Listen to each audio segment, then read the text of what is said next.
She set the fork on the wrong side of the plate, left instead of right. That is the only reason I finally noticed what had been happening for 5 months. I'd been coming home late most nights by then, past 9, sometimes past 10, shoes damp from whatever rain or cold I hadn't thought to check before leaving in the morning. My sequence when I got home had become automatic. Keys on the hook, bag on the chair by the door, shoes beside it. The kitchen light was always on. There was always a plate on the counter near the window, wrapped loosely in foil, still warm when I pressed the back of my hand to it. I'd unwrap it, I'd eat standing at the counter, because sitting felt like a decision I hadn't made. I'd rinse the dish, put it in the rack, go to bed. Dozens of times. I performed that sequence dozens of times without asking a single question. The fork went wrong on a Tuesday in March, left instead of right, and because I'd grown up in a house where my mother set every table left-handed, a stubbornness she'd never corrected and I'd spent my whole childhood unconsciously mirroring, the wrongness of it tripped something in my brain the way a missed step on a staircase does. Not alarm, just a small, sharp noticing. I stood at the counter with the foil in my hand. The pasta underneath was still glossy with sauce. She hadn't been gone long. I looked at the fork. I looked at the plate. And for the first time in 5 months I thought, who is she cooking for? Not sometimes. Every night. Even the nights I'd texted at noon not to wait up. Even the night I'd come home after midnight, when the food had gone cold inside the foil but the plate was still there, still set, still left for me, like a note that said, "You were not forgotten." I went to her door. She was cross-legged on the bed with a casebook open on her knees and a highlighter behind her ear, and she looked up the way she sometimes did, like she'd been expecting this conversation, and was simply waiting to see when it would arrive. "Was it your night to cook?" I asked. She smiled. Not an explanation. Just a smile. Slow and private. Like someone who has left a gift in plain sight for months, and is now watching you find it. "Sit down," she said. "I'll make tea." "Maya." "I know." She set the casebook aside. "Sit down. I'll tell you everything." I stood in her doorway a moment longer, looking at her in the lamplight, and tried to understand what exactly I was looking at. Her name was Maya Osei, and we had been roommates for 3 years before either of us said anything that mattered. That isn't entirely fair. We talked constantly, about the apartment, about the news, about the small daily disasters that furnish a shared life. She was preparing for the bar exam, the kind of long-haul methodical work that meant legal pads covered in mnemonics spread across the kitchen table, and constitutional law podcasts running from the bathroom while she got ready each morning. I worked at a firm downtown in a department that had been slowly, politely dissolving for 18 months. Not dramatically, not in obvious crisis, but the way a tire loses air invisibly in a parking lot overnight. Reliably, incrementally, until the morning you go to leave and realize you've been riding flat for a long time. We were 2 people managing large private troubles in a small shared space, and we had gotten very good at moving around each other without collision. I knew which side of the kitchen she worked from. I knew she made chamomile when she was tired, and green tea when she was studying, and coffee only when something had gone badly. I knew the sound of her reading, the specific quality of silence she produced when she was concentrated, different from the silence of someone sitting still with nothing on their mind. I knew these things the way you know the weather in a place you've lived long enough. Not through attention, exactly, but through accumulation. Through 3 years of sharing a refrigerator and a thermostat and a stretch of hallway 6 feet wide. What I did not know, it turned out, was any of the things that mattered. Or so I'd believed. What the fork finally forced me to understand was that Maya had stopped moving around me months ago. She had been moving toward me. She had just been doing it quietly enough that I'd mistaken motion for stillness. "I started in November," she said, once she'd made the tea and I'd finally sat down. "Jacket still on, the way you keep your coat on when you haven't decided to stay. You stopped eating lunch." "That's not—" "I know because you used to bring leftovers," she said, with the calm of someone presenting documented evidence. "You'd reheat them in the afternoon when you worked late. And then you stopped. And you were coming home later. And when you did come home, you'd go straight to your room without turning on any other lights." She paused. "By December I could see you'd lost weight. I wasn't sure what was happening exactly. I just knew you weren't eating. So you started cooking. So I started cooking. Every night. Every night. I sat with that. For 5 months. The pasta has genuinely gotten better, she said. You can give me that much. I almost laughed, actually almost laughed, which I hadn't come close to in a while. I looked down at the chamomile she'd put in front of me. The right kind. The one I'd mentioned exactly once in passing weeks ago that I used to drink when I couldn't sleep, and felt the weight of what she'd just told me settle around me. She had been watching me for 5 months. Not in the way that feels like surveillance, but in the way that feels like being known. Every small withdrawal cataloged not as evidence of failure but as information. Processed quietly, responded to with dinner. She had looked at a person who was quietly removing themselves from their own life and made the decision, every single night, to set a plate on the counter anyway. To give them something to unwrap. To keep the light on so the kitchen wasn't dark when they came through the door. You didn't say anything, I said. Neither did you. I didn't know you'd noticed. She looked at me with an expression I would spend a long time afterward trying to describe accurately. Not pity, not romance, not yet. Something more precise than either. The look of someone who has been paying careful attention to something important, and is now asking whether you understand what was being watched. I noticed, she said simply. I sat at that kitchen table in my jacket and tried to find the language for what I was feeling and couldn't. There is a particular kind of vertigo that comes from learning that someone has seen you clearly during a period when you believed yourself invisible. That the record of your slow deterioration exists in another person's memory not as a judgment but as a form of care. I had spent 5 months in a small apartment with someone who saw me more accurately than I saw myself, and I had eaten her food and gone to bed and never once looked up. The shame of that sat alongside something else, something warmer and harder to name. I'm sorry, I said. You don't owe me an apology, she said. You owe me a conversation. She wrapped both hands around her mug. So let's have one. That should have been the whole story. 2 people in a small apartment, finally talking. And it would have been, except that 3 days after the fork conversation, I was in the kitchen getting water when Maya's phone lit up on the counter. I wasn't trying to see it. The name read Derek, and the preview below it read, "This is your last warning before I take this to management. Return my call." I set the phone face down and went to my room. 20 minutes later she appeared in my doorway, still damp-haired from the shower, and whatever she saw in my expression made her close the door behind her and sit on the edge of my desk chair in the manner of someone who has decided to tell you something they've been carrying. He manages 8 properties for his father, she said, once she'd explained who Derek Aldridge was. A year and a half of her life. A breakup that had ended badly. A man who apparently believed that endings were for other people, including ours. He processes our lease renewals. He handles maintenance requests, complaints, anything that touches the management office goes through him. He has a master key to every unit in the building. She said this flatly. Each item without inflection, the way you read a weather forecast for a city you don't live in anymore. He's been texting me since October, she continued. First wanting to talk, then calling it a management issue, then warning me that things could go badly for us if I kept ignoring him. She paused. He controls whether we renew our lease. We have 2 months left on the current term, Maya, I said. Why didn't you tell me? She looked at the window. Because you were already somewhere else, she said. I didn't want to add more. I thought about that. About the geometry of what she'd been doing. Going to bed every night not knowing if the floor access scan was Derek pacing the hall. Getting up every morning to study for the most important exam of her career. And choosing every evening to set a plate on the counter for someone who hadn't asked and wouldn't notice. Because she had decided, without consulting anyone, that the more urgent problem was me. The problem she couldn't fix. The problem she was feeding instead.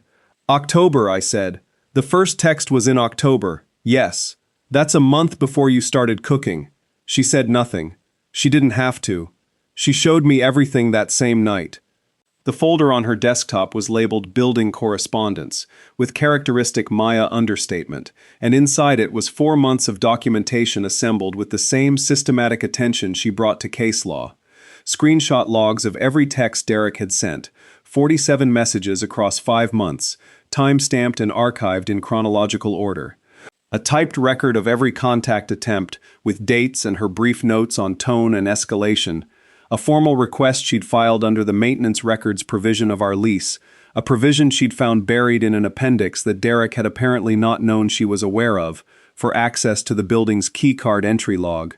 The log showed his card accessing our floor 11 separate times in the past 2 months, on days when no maintenance had been requested by our unit.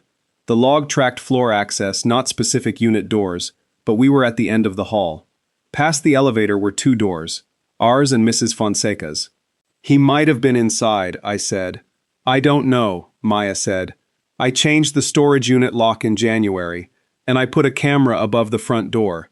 She nodded toward the small black device mounted above the frame, something I had walked under hundreds of times without once looking up.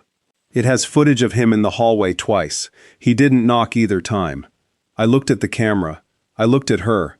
4 months. "You've been managing this for 4 months. You have too," she said. "You just didn't know it." She scrolled to a section labeled Adjacent Unit. Inside was a formal noise complaint, filed under Mrs. Fonseca's unit number, time-stamped for a night 6 weeks earlier, citing our unit specifically. Maya had cross-referenced the date against a note she'd made in her timeline the same week, the same night Mrs. Fonseca had mentioned in the elevator 2 days later that she'd just gotten back from visiting her daughter in Lahore. Maya had texted Mrs. Fonseca directly to explain the situation, plainly and without drama, and Mrs. Fonseca had sent back a boarding pass photograph and a message that said, "That man is trouble. Use whatever you need." "She was in Lahore," I said. "She was in Lahore," Maya confirmed. "He filed a noise complaint from a unit whose resident was in another country." "That's fraud." "That is fraud," Maya agreed, and her voice was still level, her hands still steady, and I looked at her sitting across from me at the kitchen table with her meticulous file and her 7-week exam on the horizon, and the quiet 4-month campaign she'd been running to protect a home she hadn't even been certain she'd be allowed to keep. And I understood, suddenly and completely, what those months had actually looked like from her side. Studying for the most important exam of her career while managing an active harassment campaign from a man with a master key, while cooking dinner every night for a person she was quietly worried about, while building a legal record careful enough to satisfy an attorney. All of it simultaneously. All of it alone. We spent the rest of that evening going through the file together, me reading each entry while she explained the significance, the 2 of us at the kitchen table with the window dark and the light on, the way we'd sat 100 times before but never quite like this, never with both of us present in the same room at the same time in the same way. She answered every question I asked. She had an answer for every question I asked. She had been ready for this conversation longer than I'd known there was one to have. At some point she got up and made more tea without asking if I wanted any. She just made it, set a mug in front of me, sat back down and kept talking. And I thought about all the times she'd done some version of this same thing. The quiet acts of provision, the small attentions so practiced they'd become invisible, the chamomile, the plate, the light. I thought, how long do you have to live with someone before you see them, and what does it cost the person waiting to be seen? I should have noticed, I said. Not about Derek, about all of it. "You were busy not noticing yourself," she said, without unkindness. "That tends to take up a lot of room." "Why didn't you ask for help earlier?" I said, when we'd reached the end of the folder. She looked at me for a moment. "I'm asking now," she said. "He came to the door himself on a Friday in late March."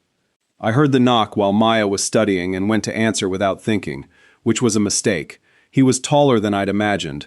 Not physically threatening, exactly, but the kind of tall that occupies a doorway differently than a visitor does, with the ease of someone accustomed to being let in. He said he was following up on a maintenance notice. He held a clipboard he never once looked at. "Maya's not available," I said. "This is a building matter. It concerns the unit." Then put it in writing and send it to the unit email. Something shifted in his expression. Not anger yet, but the pressure changed before a system comes in. "There's been a noise complaint from an adjacent unit," he said. "I'm required to document that I addressed it in person. We haven't made any noise. The complaint says otherwise." We looked at each other in the doorway. He had the clipboard. I had both hands on the doorframe. He had the master key in the management office and 8 properties and a father who owned all of them. I had 47 time-stamped texts, 11 keycard entries, a boarding pass from Lahore, and a woman at a desk down the hall who had been building a case against him for 4 months. He did not know that last part. The clipboard remained unread. "Send it in writing," I said, and closed the door. I stood with my back against it and listened to him stay there for a beat that lasted slightly too long before his footsteps moved away down the hall. Maya appeared from the hallway a moment later, laptop already open. "He's formalizing," she said. "He's creating a paper record." She didn't look panicked. She looked like someone who had anticipated this exact move on a board and was now executing the response she'd already prepared. "I'm sending everything to Patricia today. I've been holding off hoping we wouldn't need the formal channel." "We need it," I said. "Yes," she agreed, and kept typing. The formal notice arrived on a Saturday morning, slid under the door in a white envelope with the building management logo embossed in the corner. Non-renewal of lease. 32 days to vacate or face proceedings. Reasons cited: repeated violations of the noise ordinance and documented complaints from neighboring units. We had never received a noise complaint in 3 years of living there. I read it twice, put it on the counter, went to find Maya. She read it once, set it face down and said, "He moved faster than I expected." "Did you know he was going to do this?" "I knew he might." She looked at the counter where the notice lay face down. "He's overplayed his hand. He doesn't know what we have. If he knew what we had, he wouldn't have put anything in writing." She looked up at me. "This is actually better for us than more texts. Get your coat. Patricia has office hours Monday morning." Patricia Orlow worked from a 4th-floor office with original oak banisters and the faint smell of coffee and old paper, and she had the energy of someone who had been doing this work long enough to have stopped being surprised by anything. She went through Maya's folder without comment until she reached the Mrs. Fonseca documentation, the timestamp, the boarding pass photograph, the public complaint log entry with the date discrepancy. She made a small approving sound. "Where did you learn to document like this?" she asked. "I'm studying for the bar," Maya said. 7 weeks. Patricia looked at her steadily. "Then you need to be studying, not in my office." She turned to me. "You're the one with time right now." "I have time," I said. This was technically accurate. I had been placed on administrative leave from my firm 6 weeks earlier, following a mistake I'd made during a period when I was not, by any reasonable measure, capable of not making it. I had not told Maya.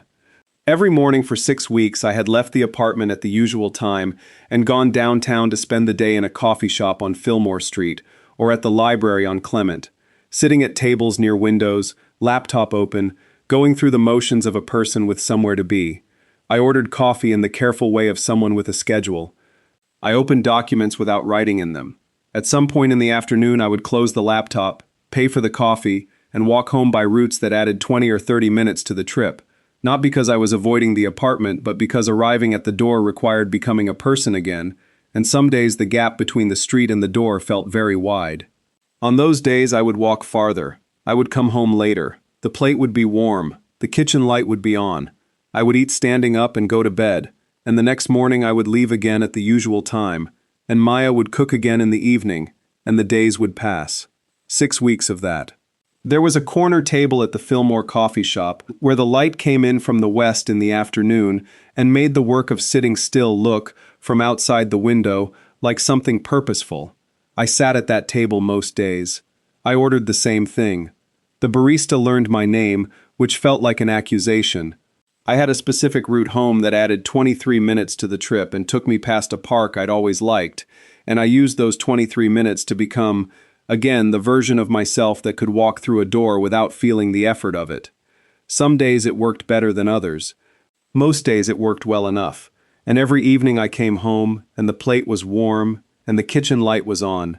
She had cooked through every night of it, without knowing what she was cooking through, with no guarantee of anything at all. "You'll coordinate with me," Patricia said. "I write the letter.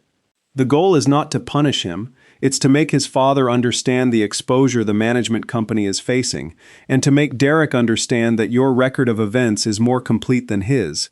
We give him a response window. If he ignores it, we escalate. But I don't think he'll ignore it." "Why not?" I asked. "Because people like him assume no one is writing anything down," she said. "She's been writing everything down for 4 months. The leverage works both ways now." We walked out into the spring light, and Maya exhaled the longest breath I'd ever heard from another person. "Okay," she said. "Okay," I agreed. She looked at me sideways as we walked. "You went on leave. I stopped on that sidewalk. You started leaving 15 minutes later than usual," she said.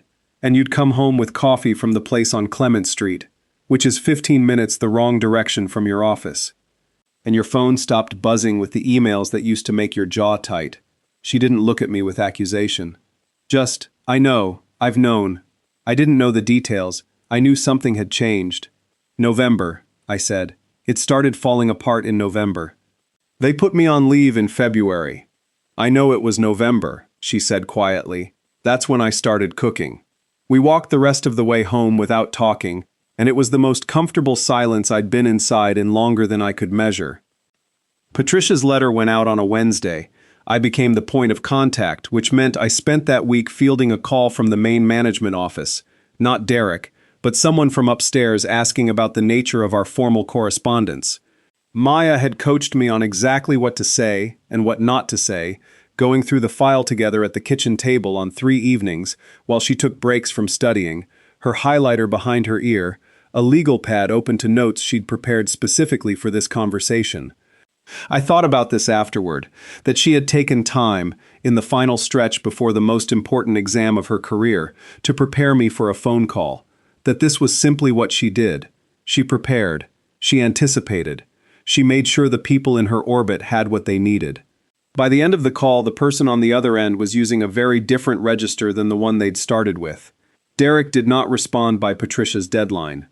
That Thursday evening, 4 days into the waiting, Maya closed her casebook at 10 o'clock and came to the kitchen doorway and said she needed to stop studying for the rest of the night or her brain would start eating itself. I was sitting at the table with nothing in particular in front of me, which I'd been doing more comfortably lately, sitting without a task, in a room, with another person, without needing to account for it. "Is there anything left from dinner?" she asked. "There's pasta," I said. She sat down across from me and ate the cold pasta from the container without bothering to reheat it, and I watched her eat with the unself-conscious focus of someone who has finally run out of energy to perform. She looked like herself, the version of herself she was when she'd stopped managing the room and was just occupying it. "We're going to be okay," I said, "about the lease, about Derek, about all of it." She looked up at me. "I know," she said, and went back to the pasta. "I've known for a while. I thought about that, about what it meant to have known, and kept cooking anyway." On Monday, his father's attorney called her office. By Wednesday afternoon, the non-renewal had been rescinded in writing. A separate notice from building management confirmed that Derek Aldridge would no longer be handling correspondence for our property. Patricia called it a clean resolution. I told her it felt anticlimactic, and she said clean resolutions always did, and that was rather the point of preparing well. Maya was at her desk when I got home.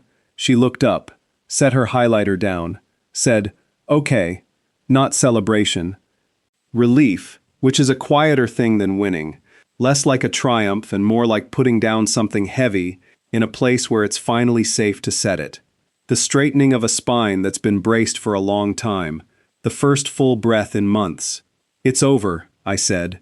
"Now I can study," she said, and picked up the highlighter. I went to the kitchen and made her tea, the right kind, and left it on her desk without interrupting, and went to figure out what to make for dinner. I was going to make it badly. I did it anyway. That evening she told me the rest of it. Not because I asked, because we were at the table, and she had eaten what I'd made, pasta with too thin sauce and overcooked onions, without complaint, and she set her fork down and looked at me the way she did when she'd decided something mattered more than keeping it inside. "The cooking wasn't about me," she said. "Not at first." I looked at her across the table. "In November you changed," she said. "Not obviously. Gradually. You got quieter. You stopped leaving dishes in the sink. You'd always left dishes in the sink, every single day. It was one of the only things I'd ever asked you to change, and you never really had. And then one week you started washing everything, immediately, and putting it away, and I knew something was wrong." She paused. "You stopped having opinions about things you always used to argue about. You stopped looking out the window when you were waiting for the kettle. You used to do that every time. Every single time. You'd lean against the counter and look out the window while the kettle heated, and then one day you stopped. She looked at me steadily. I thought at first it was stress, but stress makes people louder, or more restless. You went still, and then you went smaller, and then you started disappearing by inches, and I thought, I have to do something. So you started cooking, I said. So I started cooking, she said. Because you weren't eating, and because I couldn't fix what was wrong. I didn't even know the specifics of what was wrong. And I knew that if I named it directly, if I sat you down and said, I can see you disappearing, it might push you somewhere you weren't ready to go yet. So I didn't name it, she looked at me. I just made dinner, and left the light on, and tried to give you something warm to come home to, and I waited. I was quiet for a moment. I almost didn't, I finally said. Come home, some nights. She didn't move. Not to the apartment specifically, I said. Not to anything specific. The walk home just started feeling very long, in a way that scared me.